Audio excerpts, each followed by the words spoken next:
ZEE5 ಇರುವಾಗ ನೀವು ನಿಮ್ಮ ನೆಚ್ಚಿನ ಶೋಗಳನ್ನ ಎಂದಿಗೂ ಮಿಸ್ ಮಾಡಿಕೊಳ್ಳುವುದಿಲ್ಲ. ಅದು ಸಂಪೂರ್ಣ ಉಚಿತವಾಗಿ. ನನ್ನ ಕುತ್ತಿಗೆಯಲ್ಲಿರೋ ತಾಳಿ ಬಗ್ಗೆ ಅಮ್ಮಂಗೆ ಹೇಗೆ ಗೊತ್ತಾಯಿತು? ಅವರಷ್ಟು ಕಾಳಜಿಯಿಂದ ತಾಳಿ ಎತ್ತಿ ಒಳಗೆ ಹಾಕು ಅಂತ ಹೇಳಿದ್ರು ಅಂದಮೇಲೆ ನನ್ನ ಕುತ್ತಿಗೆಯಲ್ಲಿರೋ ತಾಳಿ ಬಗ್ಗೆ ಅವ್ರಿಗೆ ಮೊದಲೇ ಗೊತ್ತಿತ್ತು. ಆದರೆ ಇಷ್ಟು ದಿನ ಅದನ್ನು ಯಾಕೇನು ಕೇಳಲಿಲ್ಲ. ಈಗ ನನ್ನನ್ನೇನಾದರೂ ಕೇಳಿದ್ರೆ ನಾನು ಏನಂತ ಉತ್ತರ ಕೊಡಲಿ? ಯಾವ ವಿಷಯ ಯಾರು ಗೊತ್ತಿಲ್ಲ ಅಂತ ಅಂದ್ಕೊಂಡಿದ್ನೋ ಅದು ಅಮ್ಮನಿಗೆ ಗೊತ್ತಾಗೋಗಿದೆ. ಈಗ ಅವ್ರು ಕೇಳಿದ್ರೆ ನಾನು ಏನು ಉತ್ತರ ಕೊಡಲಿ? ಅಮ್ಮನಿಗೆ ಈ ವಿಷಯ ಗೊತ್ತಿದೆ ಅಂದಮೇಲೆ ಮನೆಯವ್ರಿಗೆ ಗೊತ್ತಾಗದೇ ಇರುತ್ತಾ?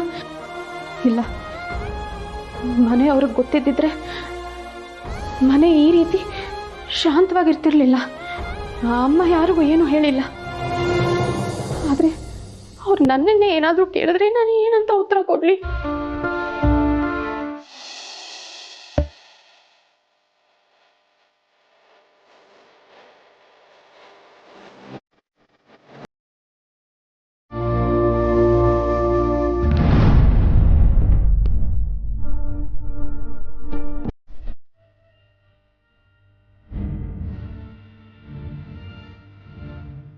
ಅಮ್ಮ,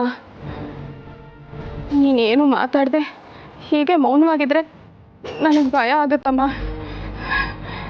ನೋಡು, ಎಲ್ಲ ವಿಷಯ ನಿಂಗೆ ಗೊತ್ತಿದೆ ಅಂತ ನನಗೆ ಗೊತ್ತು.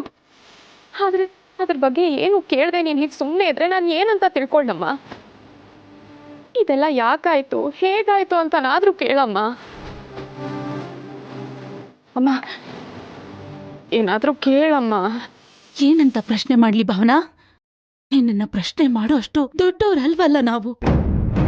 ನಿನ್ಗೊಂದು ಮದುವೆ ಮಾಡ್ಬೇಕು, ನೀನ್ ಸುಖವಾಗಿ ಸಂಸಾರ ಮಾಡೋದನ್ನ ಕಣ್ತುಂಬ ನೋಡ್ಬೇಕು ಅಂತ ಕನ್ಸು ಕಟ್ಕೊಂಡವ್ರು ನಾವು. ಆದ್ರೆ ನಮಗ್ ಗೊತ್ತಿಲ್ದೇ ಇರೋ ಹಾಗೆ ತಾಳಿ ಕಟ್ಟಿಸ್ಕೊಂಡ್ ಬರೋಷ್ಟು ದೊಡ್ಡವಳಾಗ್ಬಿಟ್ಟಿದ್ಯಾ ಅಂತ ಗೊತ್ತಿರ್ಲಿಲ್ಲ ಅಮ್ಮ. ಅದು ಸರಿನೇ, ನಿನ್ ಜೀವನನ ನೀನೇ ತಾನೇ ನಿರ್ಧಾರ ಮಾಡ್ಬೇಕು. ಅದನ್ನ ತೀರ್ಮಾನ ಮಾಡಕ್ಕೆ ನಾವ್ ಯಾರು? ಅಮ್ಮ, ಯಾಕಮ್ಮ ಹೀಗೆಲ್ಲ ಮಾತಾಡ್ತಿದ್ಯಾ? ಇನ್ನೇನ್ ಮಾತಾಡ್ಲಿ? ಜೀವನದಲ್ಲಿ ಮದುವೆ ಅನ್ನೋದು ಒಂದ್ ಹೆಣ್ಣಿಗೆ ಪ್ರಮುಖವಾದ ಘಟ್ಟ.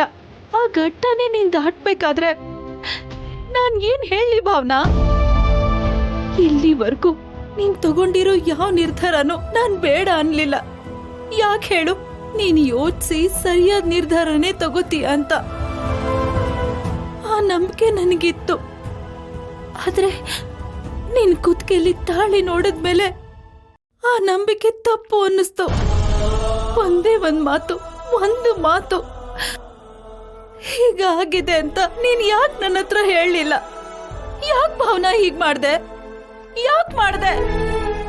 ZEE5 ಆಪ್ ಡೌನ್ಲೋಡ್ ಮಾಡಿ ಎಲ್ಲಾ ಸಂಚಿಕೆಗಳನ್ನು ಸಂಪೂರ್ಣ ಉಚಿತವಾಗಿ ನೋಡಿ.